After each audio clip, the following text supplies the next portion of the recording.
Hey, what's up? Isaiah here at Lancaster County Marine. Today we're going to take a look at a custom rig. This is a Old Town Predator PDL. This boat we did a Lowrance hook 2.5 triple shot on. So this has the long transducer with the side scanning technology. I wanted to do a video on this boat and just show you. I really appreciate it, Joe. This boat is sold for a customer. I appreciate you letting me do this video. This is the Lowrance hook 2.5, so it's a 5-inch screen. Very popular model. This model will do GPS, it will do fish finding. On the triple shot means that you have the side scanning transducer with it, so it's not just a split shot.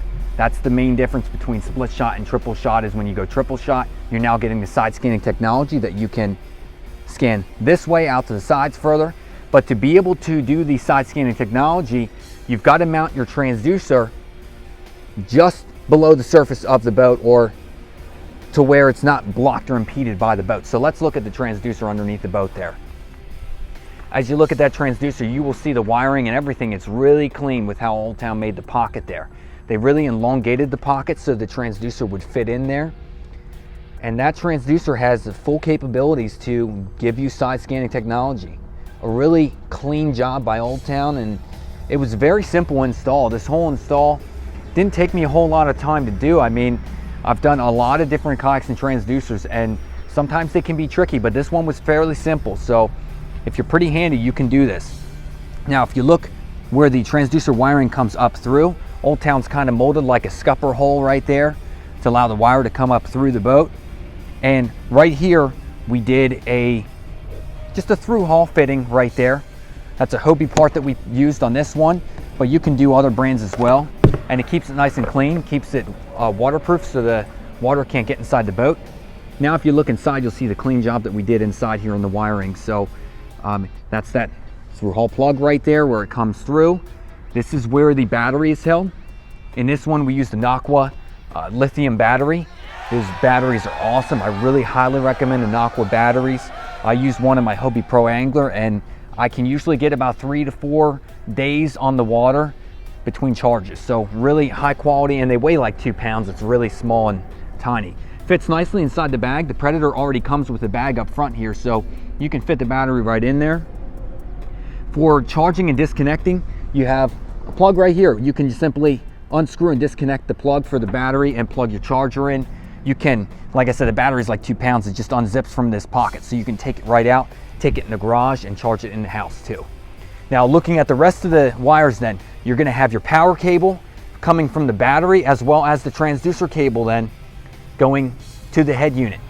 So that's how clean that looks right there. Again, we used that through hull fitting right here on the deck, drilled that out with a 1-inch hole saw when we mounted that on, and it looks beautiful. Through hull fittings come with all different size rubber plugs to fit inside them, so you're going to size them up to the wiring gauge that you need based on whatever brand you buy. This is Lowrance. We do so much with Lowrance here at our store.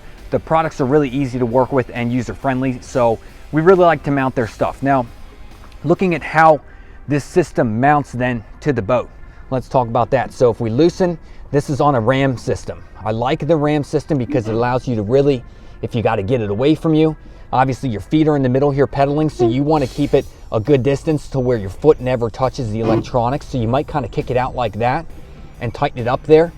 Works really good. Now, if you want to take this off the boat, which of course we're going to want to do when we transport, and when we're staying over at a hotel or something, we don't want electronics to get stolen, we can power this guy off. And then what we're looking at is unplug the power cable out the back and the transducer cable. If you loosen the arm, you can go loose enough where now we can lock this up in the vehicle. If you choose to, you can also loosen the ram ball. You can move it closer to you. I like it right out here. I think it's opportune, just at the right place. Also, because the arm is adjustable, you can get that thing closer to you or further away. And I just think it looks really clean right there. As a right-handed fisherman like Joe is, we mounted this on the right side, because if you're a kayak fisherman, it's important to realize it's a little awkward in a kayak to cast with your rotator cuff. It's a little awkward to cast across your body like this out the right side. It's more natural to angle your boat and cast like this, almost like you're swinging a baseball bat, right? So you're swinging your rod over the left side of the boat, so we don't want electronics on the left side if you're a right-handed fisherman. Pretty sweet looking boat, Joe. Thank you for buying your Predator from our store, your PDL, and your electronics look awesome. If you guys have any questions, feel free to call our store, 717-859-1121. We do stock the Old Town line of boats at our store. We have over 450 kayaks on display, over 1,000 in inventory. We are the biggest retail store in the country for the kayaks, and we are a big player with Old Town. So feel free to contact our store if you're looking for a boat and you want to get some opinions on electronics and things. We'll be happy to quote you out on what system like this runs on a kayak like this. Thanks for watching.